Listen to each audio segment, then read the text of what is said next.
Every person I see reminds me of me. Any of them could have been me. It was me. And I don't think there's any reason for anyone to be turned away for any kind of medical care. Today was a typical morning for me, and I saw patients speaking English, patients speaking Spanish, Somali, Arabic, Vietnamese, and Burmese.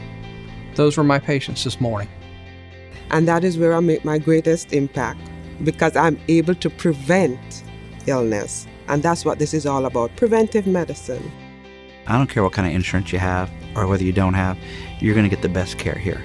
So if you don't have insurance now, when you get insurance, you still come see us. I believe it's something we can share together, standing tall against the storm. They're telling me the times that While others are talking about healthcare and how to improve access to services, our community health centers have been doing it and have been doing it for 40 years.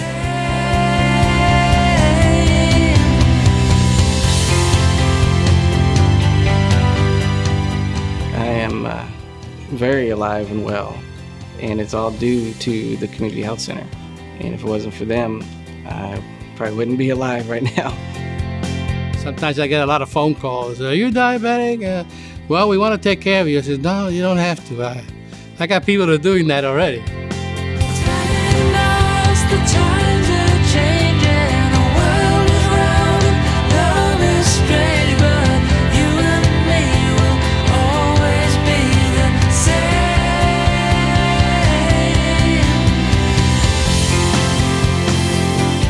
It's a place where you're going to get excellent care by people who do care. My community health center has been crucial to giving me a healthy body. I can use my pretty good mind and my loving God spirit to help others. Now, what more do you need for the good life?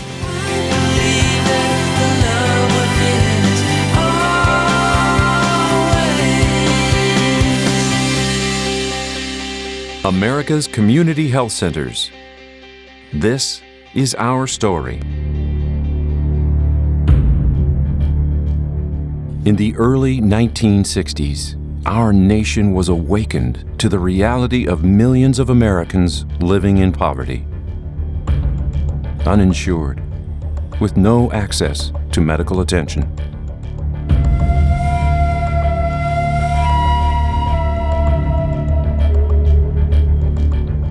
And at that time, we knew there were people, mostly older, who made the choice between food or medicine. And that was in the real world. Kids, we were driving them to get their teeth extracted, permanent teeth, and so children who were compromising the whole future because they didn't have basic health care in our area. And his response to me was that he just needed someplace to go. And everybody just needs someplace to go. And that's what we need to be.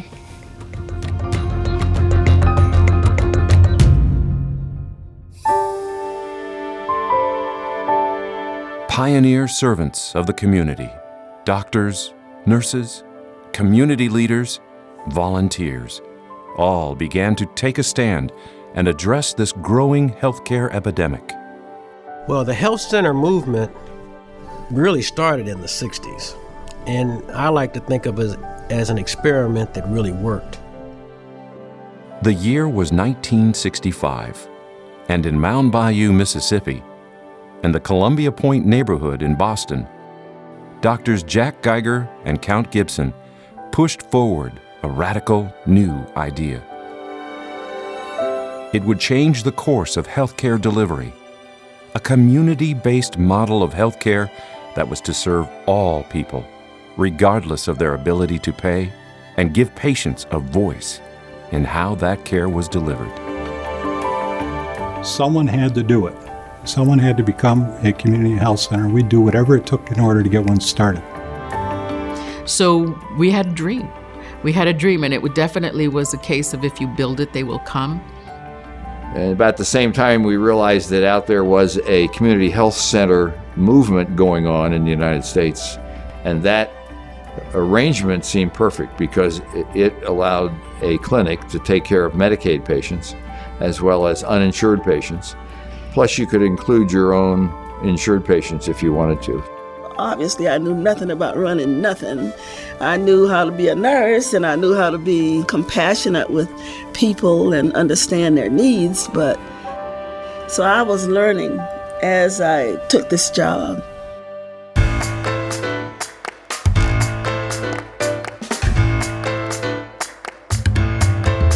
Pretty much by volunteers, volunteer doctors and nurses. So we didn't have any resources. We didn't have any budget. We didn't have any supplies. We didn't have any equipment.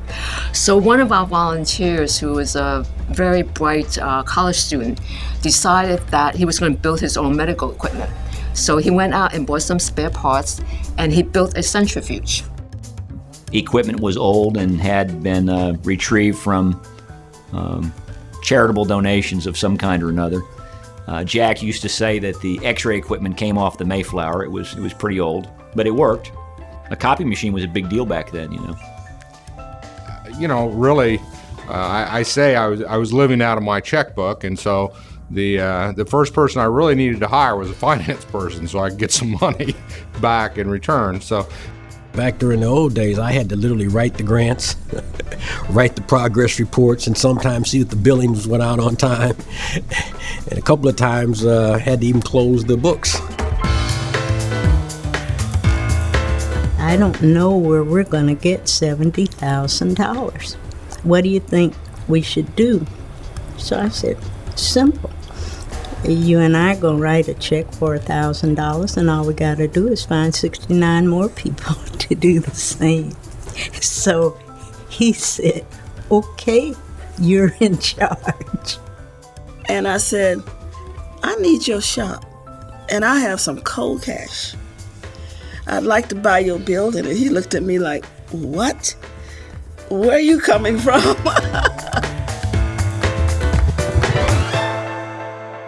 Since then, community health centers have delivered basic health care services to thousands of communities in need. They have evolved into a vital safety net for the uninsured and vulnerable.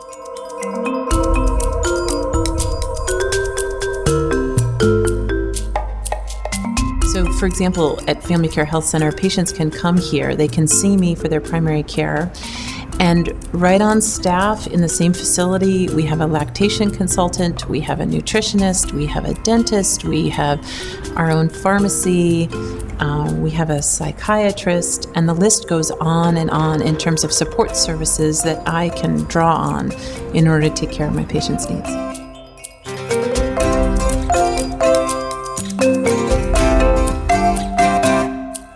Community health centers today do much more than basic primary care.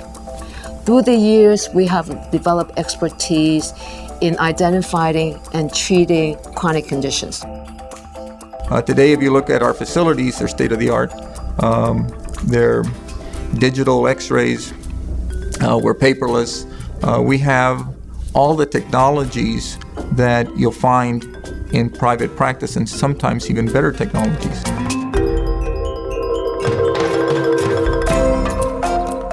Our clinics and our physicians are so in tune with making sure that their patients have something that they can afford, something that they can live out the rest of their life, being able to take care of themselves. I love it when I get somebody who comes in, they're paying a lot of money for a brand-only prescription drug, and we can save them so much money. They say, hey, I can't believe you guys can beat Walmart's price. So not only is it the healthcare arena, the dental care, is also the investment back into the community of the jobs that we bring into the community and the lives that we touch within the community. Quality healthcare too. High quality healthcare for all. Because the healthcare delivery that I provide is no different from 110 West 97th Street and Park Avenue. It's the same thing. I feel very fortunate that it was a very unique opportunity to both see patients and kind of get that one-on-one interaction with patients, and yet also work on a level where I'm looking at the population, also looking at a very unique disease, hepatitis B, that's very common in Asians. And I can't tell you how appreciative that mother is when she comes in and says, this is the difference between my child succeeding in school or being in the disciplinarian's office. It's that big of an impact. We've got second and now third generations of families that are still coming to our institution to receive our services, which is a very warm feeling. I mean, we are the resource that they depend on to make it to the next day. If we weren't here, I don't know where those people would go. I really don't. I think it would be difficult. I think we're finally making a dent in the population of kids who have never seen a dentist.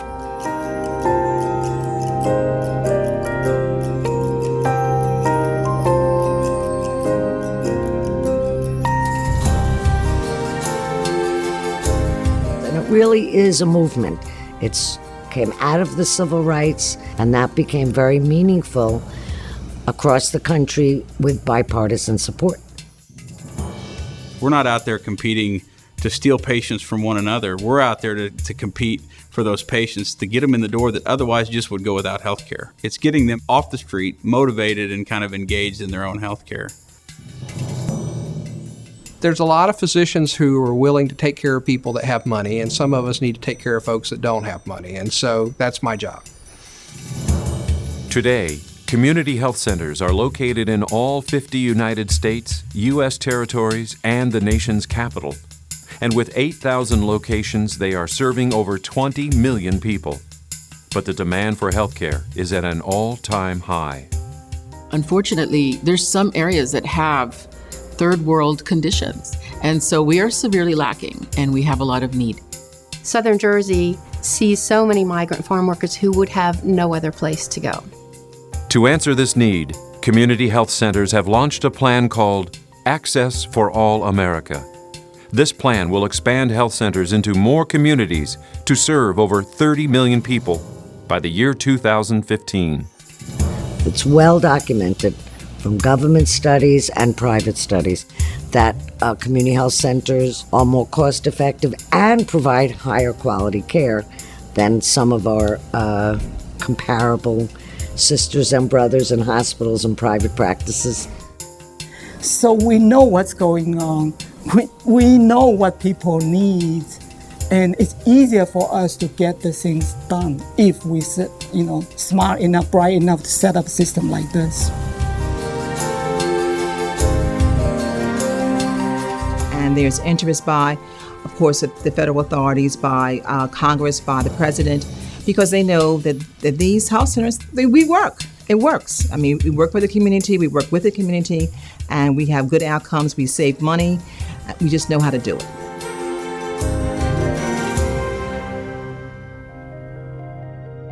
There's just too many good doctors here. I think these are the best doctors in Springfield. I really do. Call it Revenge of the Nerds, call it the ugly duckling becoming a beautiful swan, but ambulatory care medicine is really where it's at these days. Medical home means that we're kind of a family when we take care of our patients, and that's how we want them to think of us. Because not only do we tap into the normal mainstream community, we touch the unreachables or the inaccessible or the people who think that, just because they're homeless, they have no quote unquote right to care. And when you give them that access, you give them power. And once you give them power, you help them with the situation, which is what community health centers are about in the first place. Our future, our children, and if they can start brushing their teeth and you can educate parents, then they can have a mouth with no cavities for the rest of their life if they're properly educated. So I really think that the next generation, the next moves for these community health centers is going to be in a way that takes that great foundation of top-notch medicine that the clinicians brought to community health centers. It's going to marry that with technology and consolidated information, and it's going to create an explosion of efficiency in the community health center movement. I believe in the mission. I believe what we're doing is right. That the seeds that we plant each and every day in a community health center with our patients, with our staff, will at some point bear fruit for someone. America's community health centers provide comprehensive primary and preventive care to all, regardless of income or insurance status. Now I'm on the other side of the fence, and we do have insurance, and it's the same. I mean, no one knows, no one treats you any differently. You come, they just ask for your card, they put it in, and that is simply that. Countless numbers of studies show that America's community health centers provide cost-effective, quality care, save lives, keep people out of emergency rooms, and save millions of dollars for American taxpayers and the nation's healthcare system. America's community health centers are locally owned and controlled by their communities through consumer majority boards of directors. They train doctors, nurses, dentists, and other healthcare workers needed now and into the future. They continue to have long-standing bipartisan support by Congress, state lawmakers, corporate America, and the small business community. They provide thousands of jobs across the country for community residents. And today, America's community health centers are being called upon by the nation to lead the way in primary care into the future.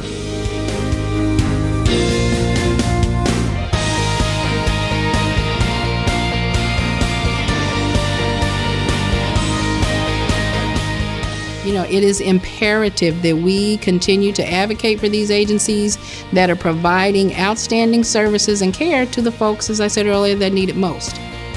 When we talk about gatekeepers, community health should be leading the charge to be those kind of clinics. I am very alive and well, and it's all due to the community health center. And if it wasn't for them, I probably wouldn't be alive right now.